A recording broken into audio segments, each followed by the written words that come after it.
Ya, selamat pagi untuk semua teman-teman yang hadir di sini. Saat ini saya mengajak Anda untuk membahas permasalahan yang sering kali terjadi pada mahasiswa ketika mempresentasikan hasil ujian skripsi. Dalam banyak kasus, itu mahasiswa sering merasa gugup atau merasa cemas ketika harus mempresentasikan hasil penelitian mereka di depan dosen penguji. Selain itu, ada beberapa mahasiswa juga mengalami kesulitan ya dalam menyajikan hasil penelitian mereka secara jelas dan sistematik. Ya, di sisi lain itu adanya pertanyaan dari dosen penguji atau dari pembimbing itu kadang-kadang membingungkan dan kadang-kadang dapat membuat situasi semakin rumit dan menakutkan jika mahasiswanya tidak menguasai apa yang dipresentasikan. Hasilnya, kadang-kadang mahasiswa seringkali menjadi gagal dan dalam mempresentasikan hasil penelitian mereka dengan baik, sehingga berdampak pada hasil skripsi mereka. Namun jangan khawatir, saya akan berbagi tips dan trik yang berguna dalam mengatasi permasalahan tersebut dan sekaligus menjadi persiapan bagi saudara untuk mempersiapkan bagaimana cara untuk mempresentasikan penelitian skripsi yang lebih efektif, lebih sistematik, organized, lebih mudah untuk mendeliver the message daripada tujuan penelitian itu dan yang penting, yang paling penting, saudara bisa merasa percaya diri. Oke, baik, siap saudara? Ya, baik, kita mulai.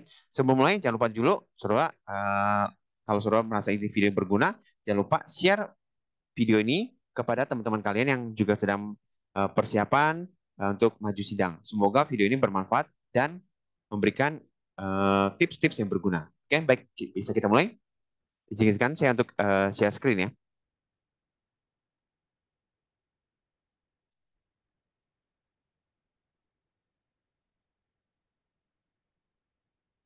Jadi itu ada biasanya itu ada kesalahan ya. Kesalahan yang sering ya selama ini pengalaman saya selama lebih daripada 10 tahun untuk menguji mahasiswa itu ada banyak sekali, ada 5 kesalahan yang sering kali dilakukan saat mahasiswa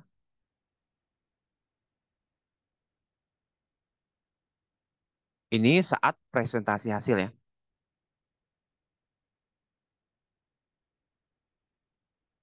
Oke, ada 5 hal ya. 5 hal itu apa saja? Itu kalau bisa saya rangkum itu pertama bicara tentang konsistensi atau dan kesesuaian.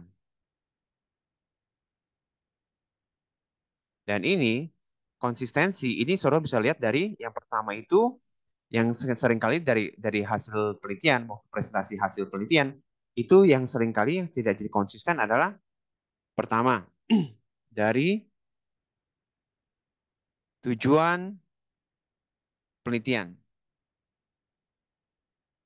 Itu harusnya tujuan penelitian sama research question itu sama ya. Kemudian di bagian yang sering kali mahasiswa melakukan kesalahan itu yang kelihatan itu pertama kelihatan di bagian hasil ya. Yang kedua itu seringkali mahasiswa nggak tahu apa bedanya antara apa yang perlu ditulis di bagian hasil, apa yang perlu ditulis di bagian pembahasan. Ya, yang ketiga itu seringkali muncul hasil pembahasan kemudian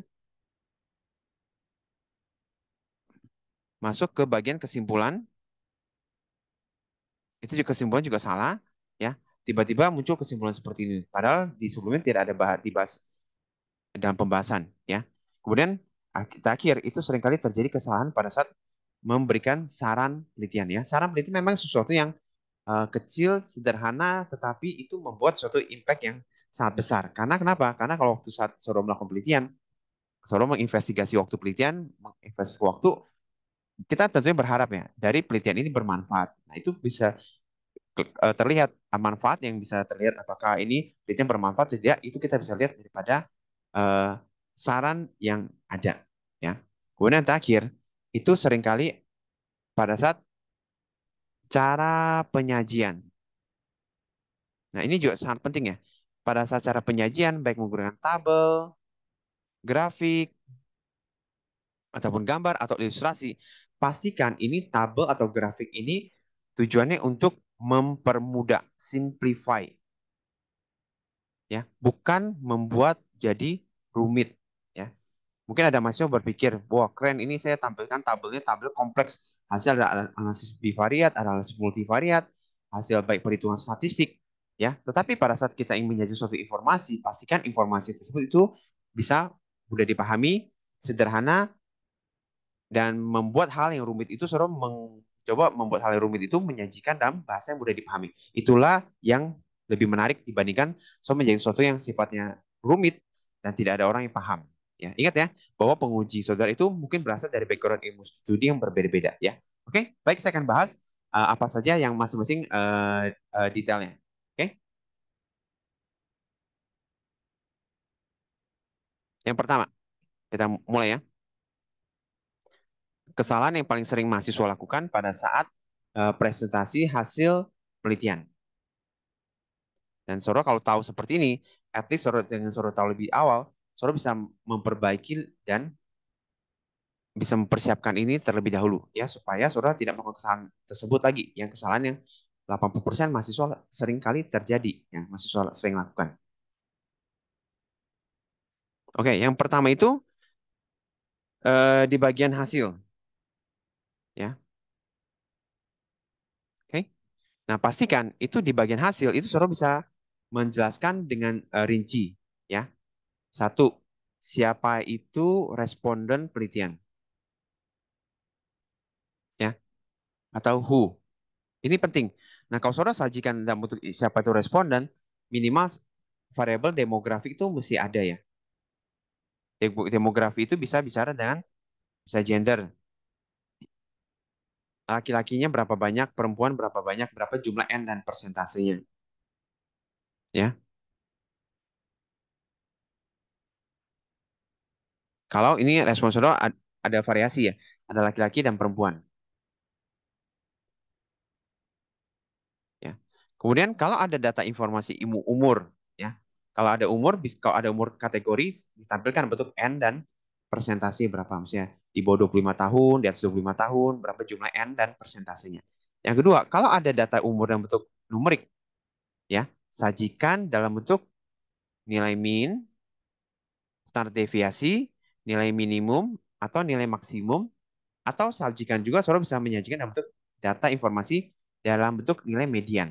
Ya, median itu ditampilkan pada saat saudara melihat ada sebaran data yang tidak normal. Ya, itu nilai median akan lebih akurat, lebih precise, dan lebih bisa berguna untuk ditampilkan. Ya, jadi sekali lagi data yang kategorik tampilkan dalam bentuk n dan persentase. Ya, kalau data numerik tampilkan dalam bentuk nilai min, standar deviasi, nilai minimum, maksimum, ya, atau nilai median. Ya, itu ya. Jadi ini salah satu karakteristik demografi masih ada. Yang kedua, hasil dari penelitian yang suruh survei. Kalau misalnya suruh menggunakan kuesioner, deskripsi daripada kuesioner itu sebaiknya ditampilkan ya, walaupun itu hanya berupa grafik saja. Contohnya, pada saat suruh melakukan misalnya contohnya melakukan survei kesehatan mental yang menggunakan kuesioner pakai DAS 21 ya. Di DAS 21 suruh tampilkan dong untuk masing-masing nomor ini pertanyaannya atau pernyataannya. Misalnya kan ada yang jawabannya, misal contoh nomor satu, saudara tuliskan langsung langsung saja kata kuncinya. Misalnya tentang pertanyaan tentang pernyataan tentang stres. Saya sering merasa sedih sendiri. Jawabannya misal merasa sedih, misalnya. Ini sering, ini kadang-kadang misalnya. Ini jarang, tidak pernah. Ini tampilkan berapa banyak jawaban N dan persentase. Dari respon itu, misalnya dari total ada 100 responden, berapa banyak yang menjawab sering berapa persen, kadang-kadang berapa persen, jarang berapa banyak berapa persen. Ini buat apa? Nanti saudara dari list, misalnya saudara ada list, ada pertanyaan, kemudian sampai pertanyaan ada nomor sampai misalnya 31. Dari 31 pertanyaan itu, mana yang saudara anggap itu sebagai hal yang buruk. Contohnya saudara dari nomor 1 sampai 31, saudara list. Misalnya dari 31 nomor itu ada list-list pertanyaan yang paling buruk, yang hasil surveinya itu kurang bagus. Nah, itu saudara bisa juga highlight dan itu jadikan sebagai saran daripada penelitian Anda. Ya, itu pertama hasil ya. Ya, nanti saudara tampilkan urut nih dari univariat, kemudian masuk ke bivariat, ya. Dan kalau ada saudara analisis ada multivariat, itu tampilkan untuk analisis multivariat. Ya. Tapi ingat ya, yang ditampilkan di analisis bivariat dan multivariat itu bukan hanya data p-value saja ya. Itu penting ya, tetapi bukan itu satu-satunya. Ya, kalau saudara ada informasi yang lain yang bisa saudara tampilkan, bisa analisis data kategorik, tampilkan untuk N dan untuk nilai odds ratio atau 95% confidence interval, tampilkan saja. Ya, kalau ada nilai sifatnya numerik, hasil uji t-test atau uji ANOVA, tampilkan berapa means difference-nya. Itu secara klinis akan secara interpretasi akan lebih berguna dibanding hanya p-value saja menyatakan signifikan atau tidak signifikan. Ya. Nah, jadi pastikan ya, apa yang sudah tulis di bagian hasil, ya, di bagian deskripsi, di bagian univariat, bivariat, pastikan ini ada namanya hasil utama, ya. Yang pertama, hasil yang utama. Nah, hasil utama itu apa? Suruh lihat kembali tujuan atau research question-nya. Ya. Pastikan apa yang sudah tulis di bagian tujuan. Misalnya tujuan ada satu, ada dua, ada tiga. Tujuan ini. Atau research question ada satu, dua, tiga. Di bagian hasil, pastikan saudara di bagian hasil itu harus bisa menjawab. Ya, langsung terjawab hasilnya. Satu. Hasil yang kedua, hasil apa? Itu poin utama di bagian hasil mesti ada. Ya, walaupun saudara nanti di bagian hasil utama itu saudara menampilkan dalam bentuk deskripsi yang panjang dan lebar ya. Ya, yang menjelaskan tentang dari masing-masing tersebut. Pastikan hasil utama itu menjawab apa yang di tujuan utama ya di bagian research question. Nanti juga sama, saudara nanti buat di bagian kesimpulan itu juga sama menjawab daripada tujuan atau research question ada ya. Kalau nanti di bisa tujuan ada tiga, hasilnya minimal tiga. Ya, walaupun ada tidak menutup kemungkinan tujuan penelitian ada tiga, ya tujuan umum, tujuan khusus. Tetapi di bagian hasil kesimpulan, saudara bisa dapat kesimpulan yang lain dari hasil observasi yang ada. Itu nggak apa-apa, saudara tampilkan saja, ya. Dan jadi prinsipnya apa yang ditanya atau dibuat tujuan itu harus terjawab, ya. Baik terjawab misalnya untuk melihat eh, prevalensi dari penyakit ini. Bagaimana di bagian hasil itu harus bisa menjawab, ya. Walaupun kadang-kadang hasilnya itu bisa bisa jadi punya keterbatasan, hasilnya belum dapat menjawab tujuan yang direncanakan di awal. Saudara mesti jelaskan di awal kenapa belum bisa terjawab, ya. Boleh ada tambahan ya. Ya, seringkali dalam penelitian itu kadang-kadang kita punya tujuan ada tiga. Ya, tetapi pada saat kita survei, kemudian kita melakukan investigasi, kita melakukan analisis data, ternyata kita mendapatkan hasil yang menarik. Ada penemuan-penemuan menarik yang sebenarnya awal bukan tujuan penelitian, tetapi saudara temukan. Nah, itu saudara mau tampilkan di bagian hasil, silakan aja. Tapi pastikan di bagian hasil utama itu sudah memuat tujuan atau question yang dari awal pertama kali dalam proposal penelitian. Ya.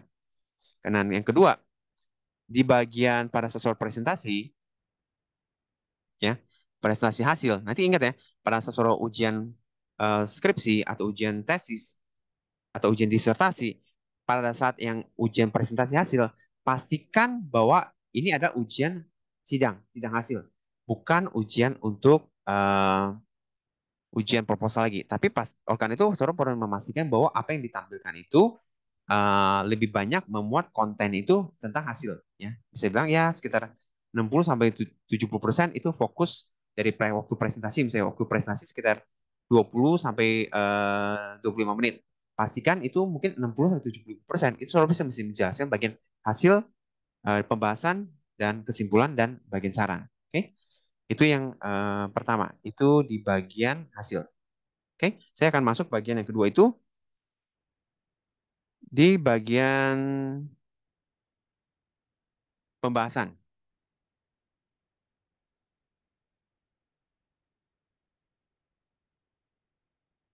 Nah, saudara perlu membuat lebih jelas Apa beda antara hasil dengan pembahasan?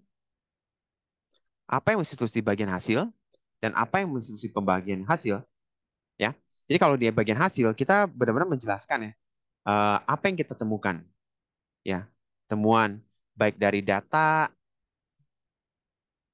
hasil observasi di lapangan itu juga boleh suruh tampilkan juga. Ya walaupun ini sifatnya juga mungkin sifatnya kuantitatif apa kualitatif ya. Kalau data kan lebih kuantitatif. Hasil penemuan observasi di lapangan suruh juga menemukan prosesnya seperti apa. Boleh suruh ceritakan ya. Ini tanpa kita membandingkan dengan penelitian orang lain. Tetapi pada saat orang ingin memasukkan dari sudah menampilkan hasil, ya baik berupa tabel, berupa grafik, atau berupa yang lain-lain, ya di bagian hasil itu suruh perbedaan utama di bagian pembahasan suruh membandingkan, ya hasil penelitian saya itu konsisten dengan penelitian referensi suruh ambil penelitian si Smith tahun 2021 hasilnya konsisten di positive association atau hasilnya kontra hasilnya tidak sesuai. Ya kenapa tidak sesuai? Ya hasil penelitian tidak sesuai dengan penelitian yang dilakukan oleh si pendahulu itu, ya. Nah saudara jelaskan why, mengapa sama, ya apa yang membuat hal sama, mengapa berbeda, ya saudara jelaskan. Nah kemudian saudara juga jelaskan juga kelemahan, ya. Jadi nggak apa-apa saudara kalau atau limitasi. Penelitian yang bagus adalah penelitian yang menyadari akan kelemahan dari penelitiannya dan kemudian dia memaparkan tahu dan jelas, ya. Memang pertama kali ya kita waktu membuat proposal kita sudah tahu akan kelemahan-kelemahan penelitian yang mungkin akan terjadi atau bias atau confounding yang mungkin terjadi dan kita sudah coba melakukan upaya untuk mengatasi hal tersebut, ya. Tapi memang tentunya dalam penelitian itu kita nggak bisa kontrol semua variabel confounding ya. Akhirnya kalau kita kontrol semua itu akhirnya jadi penelitian itu apalagi penelitian observasional itu jadi tidak visible atau tidak mampu laksana, ya. Sehingga kita mengakui bahwa kelemahan-kelemahan itu yang mungkin terjadi dan kita sudah melakukan antisipasi. Ya, kelemahan itu mungkin saja terjadi atau limitasi itu terjadi ya. Kemudian dari hasil yang tersebut itu kelemahan-kelemahan ada, itu baik kelemahan itu baik bisa berupa bias yang mungkin terjadi, baik selection bias atau selection information, ya ada mungkin bias yang pada suruh observasi suruh amati di lapangan itu mungkin terjadi. Nah itu suruh boleh bahas tuh di bagian pembahasan. Jadi di bagian hasil itu suruh bukan cuma menemukan berupa data atau tabel saja, tetapi suruh juga boleh bahas pada saat suruh ingin mengambil data, contohnya suruh menyadari bahwa ini sifatnya kuesioner online, ya ada kemungkinan bias-bias yang terjadi. Ya mungkin Suro sudah antisipasi di awal, tapi mungkin Suro nggak terpikir. Sehingga itu tidak Suro antisipasi. Dan bias itu akhirnya terjadi. Suro mengakui saja nggak apa-apa di bias itu dan bagaimana Suro masuk di bagian ini. Saran. Ya, di bagian saran untuk berikutnya. Bagaimana saran supaya bisa membuat hasil penelitian itu untuk mencegah bias atau mencegah confounding yang ada. Ya, itu yang bagian hasil. Kemudian itu, jadi pastikan itu apa yang Suro bahas itu mesti juga sama ya membahas apa yang dari tujuan penelitian juga ya. Hasilnya sama atau enggak, hasil kenapa aja. Dan kemudian membahas kelemahan atau limitasi aja. Dan jangan lupa tampilkan juga kelebihan dari metode yang sudah pakai atau dari penelitian ini ya. Jadi ini juga perlu ditampilkan juga ya. Ya, oke. Ini sudah yang bagian tentang pembahasan. Nah, kemudian yang masuk ke bagian ketiga itu penting yang sering kali itu yang sering jadi masalah, sering melakukan kesalahan itu bagian kesimpulan. Nah, kesimpulan itu sebenarnya cara untuk membuat kesimpulan itu sangat gampang ya. Saudara lihat saja tujuan penelitian saudara, ya baik tujuan umum maupun tujuan khusus. Ya, yang pastikan apa yang saudara tulis di bagian tujuan umum itu ada kesimpulannya. Ya, jadi kesimpulan itu bukan lagi penjelasan yang panjang atau alinea yang panjang ya, tetapi saudara langsung menjelaskan. Misalnya tujuan umum ini melihat hubungan antara variabel X dengan variabel Y. Nah, di bagian kesimpulan terjawab apakah ada hubungan yang signifikan atau belum ada hubungan signifikan. Ya, jadi tujuan umum dijawab kesimpulan satu. Tujuan khusus satu dijawab di kesimpulan mungkin kesimpulan 2A. Ya, melihat prevalensi. Nah, bagaimana prevalensinya? Berapa persen yang sakit penyakit tertentu? Kemudian kesimpulan kedua, jawab di tujuan kesimpulan 2. Kalau ada tujuan khusus yang ketiga, jawablah di bagian tujuan kesimpulan mungkin 2C. Ya. Oke. Ini kesimpulan utama. Ya. Walaupun saudara begini, kalau misalnya memang awal pertama kali saudara menulis kesimpulan ada 4. Ya. Tidak menutup kemungkinan saudara boleh juga membuat kesimpulan yang lain. Yang memang di awalnya tidak ada di tujuan penelitian. Nggak apa-apa. Ya, itu sebenarnya post hoc analisis ya. Pada saat saudara observasi di lapangan, kemudian saudara menemukan hal yang baru, saudara kemudian membuat kesimpulan tersendiri, itu nggak apa-apa. Ya. Tapi pastikan kalau misalnya tujuannya 3, minimal kesimpulannya ada 3. Ya. Oke, itu bagian kesimpulan. Dan kesimpulan ini sesuatu yang sifatnya yang ada benang merahnya.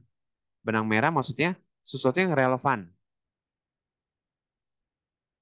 Dan itu memang apa yang ditujukan di awal, itulah yang saudara jawab di bagian kesimpulan. Ya, pastikan juga kesimpulan itu saudara langsung to the point, berupa poin singkat, padat, dan jelas. Dan tanpa ada penjelasan atau pembahasan lagi. Ya, kalau saudara mau bahas itu lagi, saudara tulis di bagian hasil atau di bagian pembahasan. Oke, ini yang bagian ketiga. Nah, bagian keempat, itu yang seringkali mahasiswa melakukan kesalahan itu di bagian saran. Nah, saran itu apa sih sebenarnya? Saran itu sesuatu yang lahir dari penelitian. Apa yang ditulis di bagian hasil, apa yang dibahas, ya. Saudara kan bahas kan ada kelemahan, ada kelebihan. Nah, itulah yang dari sini tuh hasil pembahasan muncul saran, ya.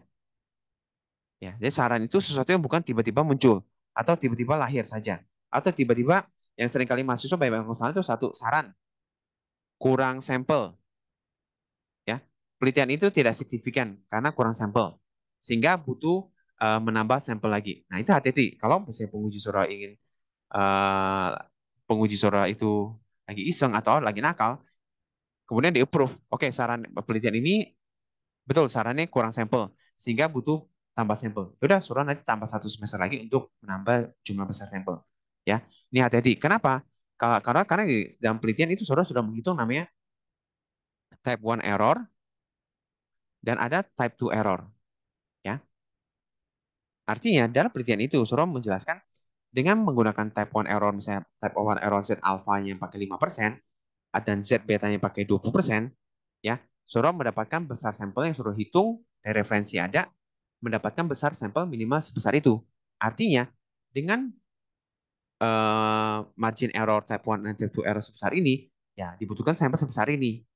Nah, tentunya nanti hasil apakah hasilnya itu signifikan atau nggak signifikan, atau hasil sesuai dengan tujuan atau pertanyaan-pertanyaan, itu tidak masalah. Ya. Tapi saran itu buatlah sesuatu yang aplikatif. Makanya tadi saya sampaikan, kalau hasil yang penelitian yang berupa deskriptif, baik yang hasil deskripsi daripada item-item dalam kuesioner, itu misalnya hanya berupa item-item sederhana saja, itu sudah bisa masukkan sebagai saran. Contoh ya, saya ambil contoh penelitian yang tentang survei pengetahuan. Pengetahuan tentang diare, misalnya penyebab diare. Ya, ini pernah saya penyebab diare. Ya, warga di perumahan itu ditanya ada 10 soal tentang diare. Ya, mereka jawabannya ada benar atau salah. Ya. Nah, kemudian dari 10 item itu di kuesioner ya, ini kan kuesioner ini jawaban yang 1, 2, 3, 4, 5, 6, 7, 8, 9, 10 ya. Dari 10 pertanyaan itu, ini misalnya grafik yang jawabannya salah ya. Misalnya 10%, ini 20%, ini salah 40%, 50%, ya ini 60% misalnya. Dari nomor 2 pertanyaan salah yang jawab cuma sedikit. Tetapi mungkin ada item-item tertentu, nomor tertentu, misalnya nomor 4, itu yang salah sampai 60%. Ini misal contoh pertanyaan tentang diare. Diare itu disebabkan oleh uh, virus dan untuk pengobatan diare wajib harus menggunakan antibiotik. Nah, itu kan jawaban yang baik salah. Ada item lagi yang lain, itu yang jawabannya salah sedikit. Nah, jawaban mungkin nomor 7 juga ada yang salah. Nah, ini saudara bisa masukkan sebagai saran.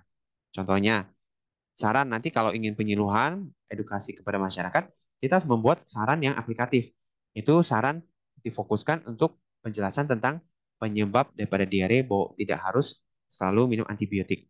Ya, apalagi diare yang disebabkan karena virus. Oke, jadi saran itu bukanlah sesuatu yang muncul tiba-tiba. Saran itu berasal dari hasil investigasi, hasil temuan dari penelitian, baik dari data, baik analisis data, observasi pada saat pengumpulan, mau interpretasi data, dan apa yang dibahas. Ya, itu yang keempat. Ya, dan yang kelima, kelima itu mahasiswa paling sering melakukan ini cara penyajian.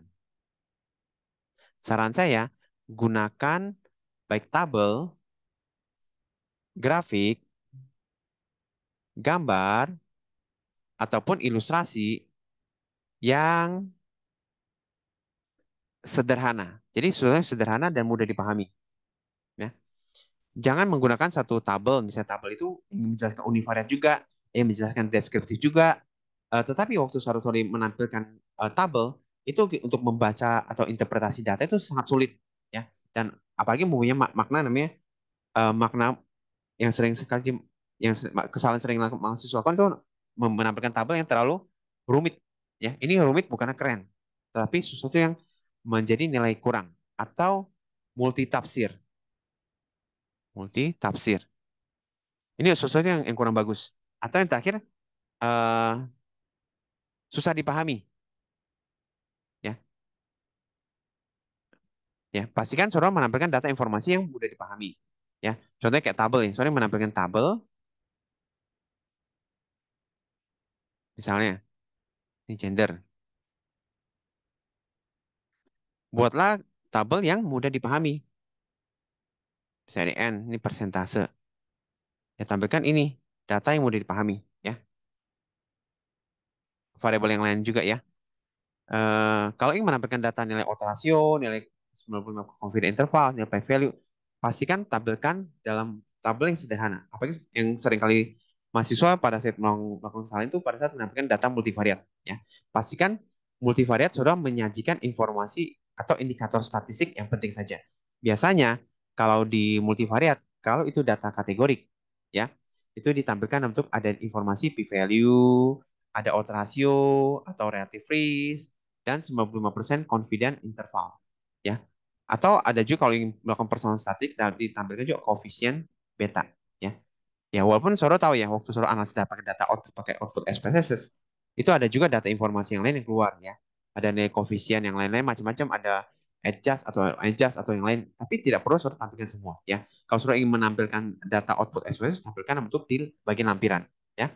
Dan cara penyajian, jangan pernah copy paste output SPSS ke dalam bagian hasil ya. No, jangan. Saudara mau tampilkan output hasil SPSS, saudara mesti menulis ulang ya. Dari output SPSS itu kan tampilan biasa output SPSS itu atau dari analisis yang statistik yang lain itu biasa banyak informasi kali yang ditampilkan ya. Tapi tidak semua itu saudara perlu tampilkan. Kalau saudara ingin menampilkan, tuliskan di bagian lampiran saja ya. Lampiran output statistik ya. Jadi gunakan tabel yang sesuai, mudah dipahami, jelas maksudnya, dan informasi itu apa yang mau disampaikan. Ya, jangan terlalu banyak atau jangan terlalu rumit. Sederhanakan lebih baik dan gunakan grafik untuk bantu visual. Jadi sekali lagi sebagai kesimpulan, Sora mesti membuat hasil penelitian yang sifatnya konsisten dan sesuai. Ya, sesuai itu pertama ingat yang pertama dari bagian hasil, kemudian masuk ke bagian kedua kesimpulan, masuk ke bagian sorry, yang pertama hasil, yang kedua pembahasan. Ya, walaupun ada beberapa universitas hasil dan pembahasan digabung, ya. Tapi itu bisa dibagi subbab, misalnya bab 5A hasil, bab 5B itu pembahasan. Yang ketiga itu masuk bagian kesimpulan. Itu mesti konsisten. Kemudian masuk lagi ke bagian saran. Ini harus relevan. Ya. Semua ini harus sesuai. Ya, oke? Demikianlah masukan dari saya dan semoga berhasil untuk saudara. Selamat saudara mempersiapkan diri untuk ujian sidang skripsi. Oke, itu aja tips dan trik dari saya untuk saudara untuk mempersiapkan diri yang lebih baik lagi. Oke, terima kasih.